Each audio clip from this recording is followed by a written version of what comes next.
Hello everyone, my name is Faizan Sabzelli. I'm Rahim Dawud. And we're from Enclave Digital Ecosystems. And today, before we started this video recording, Rahim said, let's talk about culture and values. And I'm like, oh God. Yeah. Yeah. not because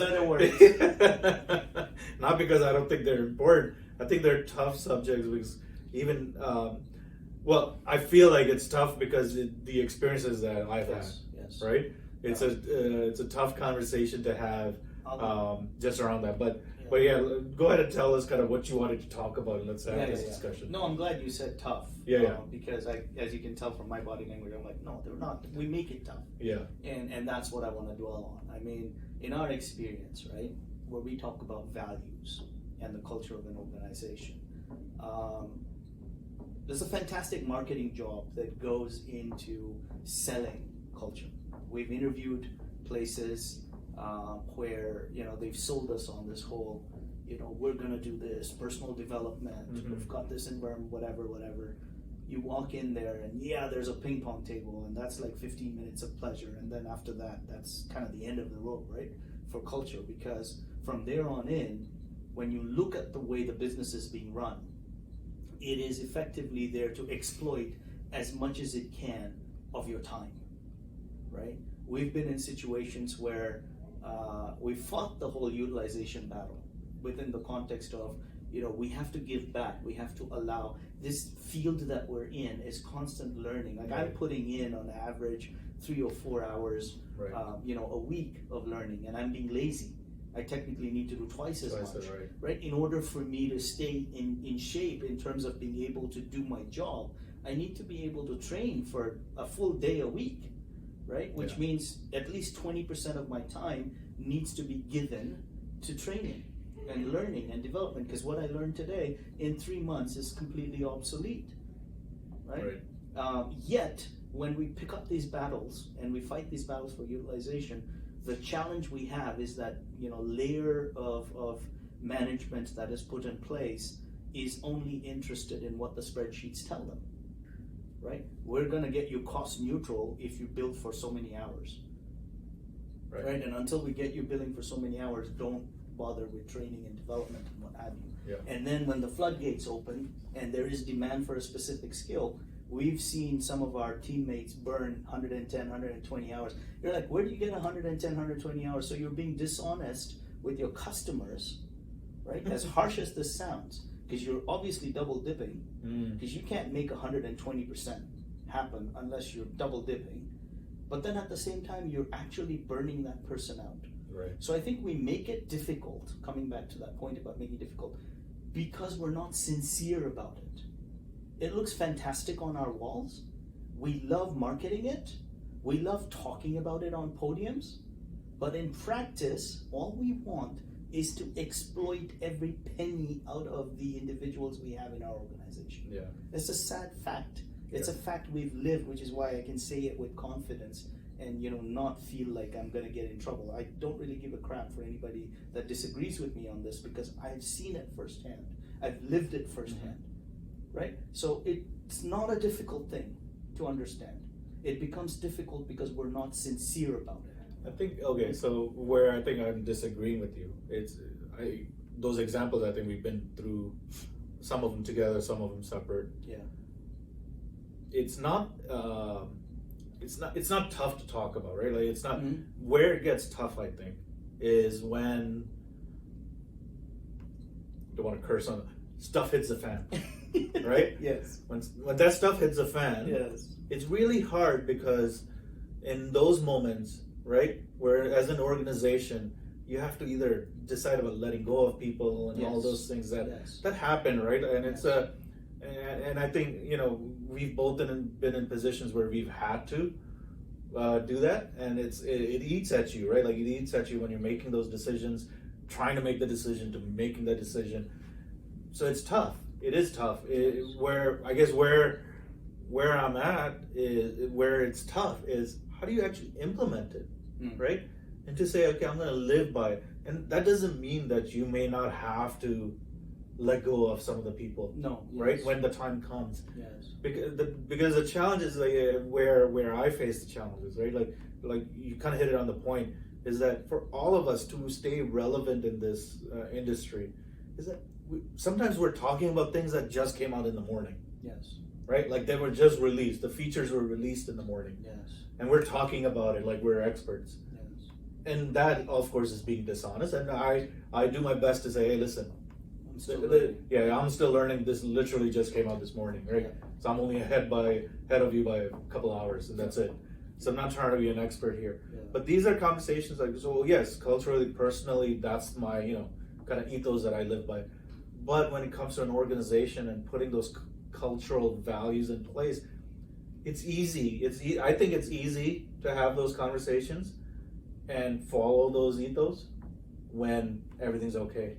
Yes. When things get tough. And that's where I say when things are hard, right? Like right now, as we're recording this, oil's taking a dip, right? Like our Canadian economy, especially Albertan economy, is in dire shape, right? And so it's hard for them to make these decisions and stand by these But ethos. none of this happened overnight either. Of course not. Right? Yeah. So, and this is where I challenge that perspective. So let's kind of unpack all of this, because there's a lot of things you've said, and they're all interconnected. So I'm glad you said it.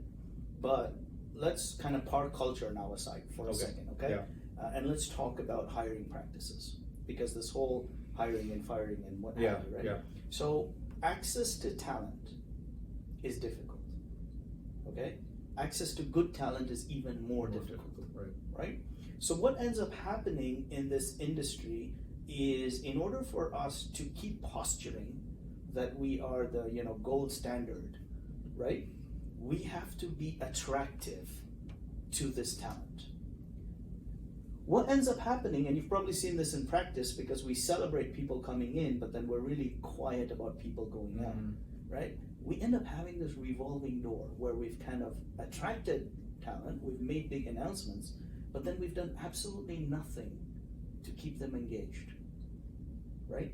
And different people have different needs. Some people are self-sufficient when it comes to training and development and growth and what have you. Yeah. Some people need some leading and mentoring and coaching. And a lot of it is driven by your own interest in what it is that you're doing as an organization. Unfortunately, a lot of the way in which business works, and it shouldn't be, but the way it does, is that, people who are responsible for making decisions about the direction of the business are simply interested in chasing the next shiny object to make immediate profit. Here's a potential of 60% margin. It's a shiny object. Let's go chase it. Here's another. Here's another. Here's another. And I'm not saying every business is like that. I'm not generalizing. All I'm saying is, for the most part, where the disconnect is we bring on a subject matter expert suddenly, and we've suddenly decided, and I always give this, ambulance driver analogy, is, we've attracted the, best paramedics that we could attract to work with us, right? And suddenly now, for whatever reason, we didn't have enough customers asking for eye surgery, and so we got rid of the eye surgeon because he was expensive. Now, 6 months down the road, a customer that we absolutely must keep decided that they wanted some minor eye surgery. And we went to this paramedic that we hired and we said, hey, if we teach you how to wash your hands properly and put on scrubs and maybe give you a 15-minute, crash course on handling scalpels, can you perform this surgery, right? And the individual feels pressured, and it's like, for 6 months you did absolutely nothing with me. Now suddenly you want me to do this, and why? Why am I even doing this? And so we end up with these issues of, it's a revolving door where some people are leaving because they get frustrated. Some people are leaving because we are too busy chasing shiny objects, that when somebody comes in with strategy and says, you know what, this is a long play. This is going to take us, into 2025. But, here's where we need to start planting the seeds. And, we're going to try as best as we can to monetize it here, but we're not monetizing it until 2023. Until then, we're only building. Nobody wants to listen to that. Well, so right? So how did we? Okay, so where it's an interesting conversation because one, right? I personally feel like I failed other individuals. We all have. right? And because we couldn't push hard enough or have that impact in an organization where we could have these changes, right? Well, we got suckered into that hype too. It's like, of course, this is what we have, and then you walk in and yeah, it's not. of course, right? But again, kind of taking personal responsibility in that scenario, I'm sure you were the same, right? You still were like willing to change and make those changes where we could influence them. Where I guess what I'm struggling with, right, with this conversation is what needs to change, right? Because technology is not slowing down. No. The subject matter experts that we need are going to be far and fewer between because it's just changing so fast. We're just going to have a smaller talent pool to choose from, right? And so what does an employee or a contractor have to do? What does an organization have to do? And what does the people in the middle like us have to do to make some of these changes? To make sure that people are not getting burnt out and people are not feeling like used rags that get thrown out when we're done with them. So what is it like in your opinion? There's no panacea, so we're not gonna And these are opinions, right? Like these are all leveraging our vantage point from these armchairs. We're not gonna solve, of course, right, these problems. So we need to be realistic about that. I think at the end of the day, if we're gonna have a simplistic answer for the purposes of this conversation, I think it's an expectation setting game that we have to get better at doing. So what I mean by expectation setting is from the beginning of any interaction with any member of the community. So when I say community, I mean the organization, I mean the organization's attraction of the talent pool or the talent pool itself, as well as the posture the organization has out to the universe where the customers sit, right? That community, setting those expectations from day one, help kind of guide the journey for everybody, and then it's a learning process. Different organizations will feel different things based on their markets, the ups and downs they're in, the people they have available to them, the people that they have access to, even who may not be available to them, all that stuff. So without kind of going into that vortex, that expectation setting game, if it got better, if I was to sit with you today from a recruiting perspective and say, Faizan, this is what the vision is, this is what the culture is, these are what the values are that we subscribe to, right? And I'm being honest with you within the context of the situation that we're in today. And when the situation changes, I have mechanisms in place to come back and reset those expectations. To say, when I brought you on board, right, at this time, we were anticipating this kind of a pipeline. Yeah. As a result of the economic situation, our pipeline is moving in this direction.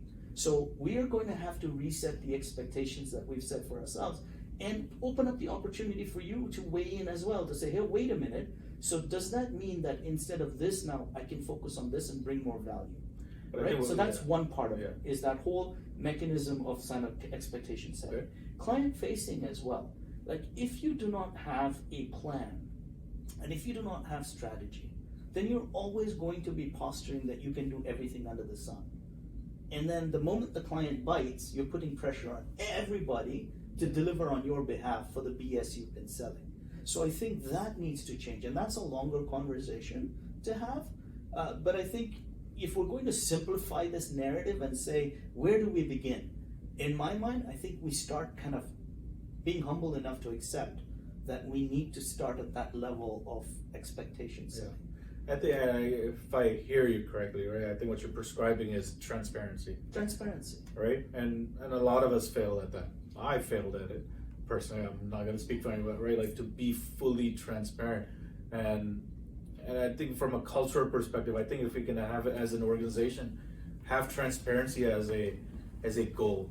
Yeah. Because a lot of things get hit, we can't share everything maybe, but it's a tough thing, right? Because I think when I'm talking to individuals, let's say I'm talking to you, but I can't share the context with you. Yes. You're always going to question my decision. Correct. You're going to always question like, oh yeah, this guy was just either lying to me, or now he's just trying to find an easy way out. Yeah. Right? But if we can never share the context and be transparent with that context, I think I find it tough to have those conversations. And where I've been challenged in this transparency conversation, oftentimes, is in exactly that, is, I'm not going to open up the books of the business for everybody to take a poke at, right? And that's not what we mean when we say transparency. When we say transparency, we say, do what you say you were going to do, and mean what you say when you say it, really, at the end of the day, right? And I think we fail that because, and again, I get in a lot of trouble oftentimes because in a lot of these places I challenge people to leave their egos at home and bring their brains to work, right? But you usually switch them around. Your brains stay at home, thinking about all these important life things, and you bring your egos to work. And so it becomes very difficult to sort of break that barrier of, we need to be transparent, we need context, we need to be able to relate to one another. It's okay for us to disagree, and we have many disagreements between us, right? As far as the vision is concerned, as far as strategy is concerned, I respect the fact that you have a brain, right? And you respect the fact that I have a brain, right? And it's okay for us to disagree, but we're transparent with each other about where we start and stop, right? And I think that's the best place to start. That's the best place to be, because I don't want to have a false expectation. Coming back to my expectation paradigm, I don't want to have a false expectation of you when you disagree with me on some fundamental things here. Vice versa, I don't want you to have any false expectations of me when we don't have an agreement on things, right? If we're organized enough that we can set those expectations straight, there's going to be a time when I'm going to step up and say, I don't agree with you, but I got your back, right? Because I see where you're going, and let's try it out. And then we go, we fail, nobody's pointing fingers at each other. We're like, okay, we tried. But if we did it any other way, suddenly I'm going, aha, I told you so, right? And that's the wrong place to be, right? So that's what I mean by that whole expectation setting. And again, we're not going to solve these problems sitting here. People are in business for different reasons. People look for work for different reasons. So we can't generalize all of it. We can't say somebody's wrong per se. Where I think we can point to people and say this is wrong is in the way in which you act on what it is that you claim to be acting on, right? It's all great. I'm a great place to be with these 10 things on the wall, as long as every month I'm getting $1 million in the bank account. But if those $1 million turn to $600,000, I am suddenly no longer looking at that, right? And that's the problem. And again, I think that's kind of where I'm still a little separate, because I agree. I totally agree where you're coming from. Where I think it is that's a tough place to be. It is. We're and it's hard. Like even in our personal lives, right? We have these ethos that we live by. Except when it gets tough, you're like, maybe I can find a shortcut. Maybe I can do these things, right? And it's tough. Like again, and I don't want to question anyone's integrity based on that. Absolutely not. Because it's not our place. What I do want to, I guess, address is that when we're talking to somebody, we're not judging the place that they come from, right? Like you were saying, let's set the right expectations, right? That you have had experiences, and those experiences are being, the filters that you're looking at the world through, and I've had experiences, and those are the filters of my glasses, right? Sometimes they match, sometimes they differ, but it's to be able to say, okay, can we at some point say, okay, let me see your filter, and here's my filter. And maybe during those points we'll take off the glasses and say, okay, maybe we can see reality. But maybe we'll never get there. Never, and we don't have to agree. And I think the culture conversation, when you wanted to have it, you saw the hesitation in me. Like, and the reason being, I think it's a real, it changes. Right? And it's something you have to commit to, of course. I mean, we've been, how many places have we been together? But I don't know. But we've had those things on the wall all the time. The problem is, like, we never say, okay, you know what, maybe we should take that down. Because it's no longer valuable. Right. It's possible that those values that we started with have changed. Our mission has shifted. All of those things, right? To be able to say, okay, you know what, maybe let's have a conversation again about what's true today. And I think that's the hard part, is where I've been, where I've tried to have those conversations, is that what's true today? Don't tell me the story that you sold me 4 years ago. That you started with 22 years ago yourself. Right. today what's changed? What is important to you today? Right? And yeah, you know what? And it's okay if you come back and tell me, listen, I don't care about you, or I don't care about these things. I care about making sure that people get fed, people have a paycheck at the end of the day, and we're going to do whatever is necessary. Awesome. Great. Thank you for being transparent about that. Correct. Right? Because now I know where we are. I can buy into it, or I can not buy into it. Yes. Right? But those are choices that I can make. But you're being honest instead of, oh no, we're still this great organization. Except right now we're not so great. And it's okay. But I think where we don't have honest conversations. And again, I get it, right? I don't want people to open up their books, and hopefully I've never asked for, but it's the, what are we struggling with, and what are we trying to achieve today? And sometimes the honest answer is, I listen. And some people have been honest with it. Listen, I just need to make sure people get paid. Yes. Awesome, thank you. You know what? I'll back off. I'll back off on my asks, because that doesn't help that situation. Correct. This is where the business is today. Awesome, I can buy in. Correct. But I think when we don't have those conversations, that's when organizations struggle, I feel like. That's a can of snakes. I mean. Oh yeah. It's easy for us to be here. Yes. Like, ask us in 2 months where we are. And where. We can relate it right back to Enclave, right? Today, if we wanted a 8-9 figure pipeline, right?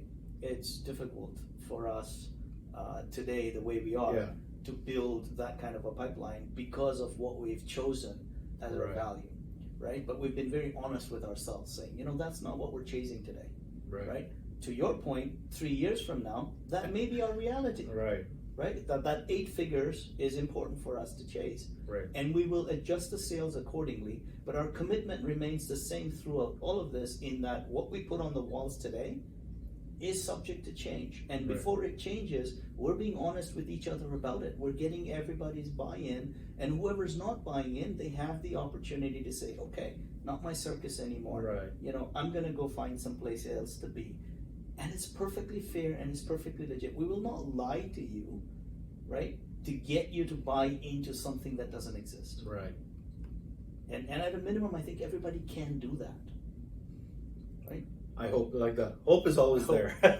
We hope. We hope. Yeah.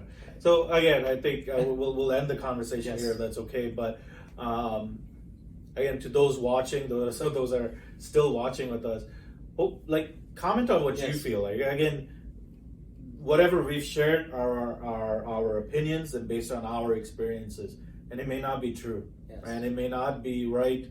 And I think we're both in a position to say we'll accept that it's not right. It's just that I think we've both struggled, and I don't think we've answered anything here. We've struggled with that sense of culture and sense of belonging in organizations. And how do we drive that culture? So how do we improve that? What is it that we need to do as a society? What are the things that we're going to value to make sure that people who spend so much of their lives with us, they actually get some value out of it? I think that at the end of the day is everyone's goal. I feel like is that people are spending time, that they get some value out of it other than just monetary value. And if that's all that matters, awesome. But at least both of us, when we started this organization, that's not what what mattered to us and what's mattered to our network. So thank you. My name is Faizan Sabzali. Thank you, Rahim Dawood. And we're Enclave Digital Ecosystems. Hopefully until next time. Take care.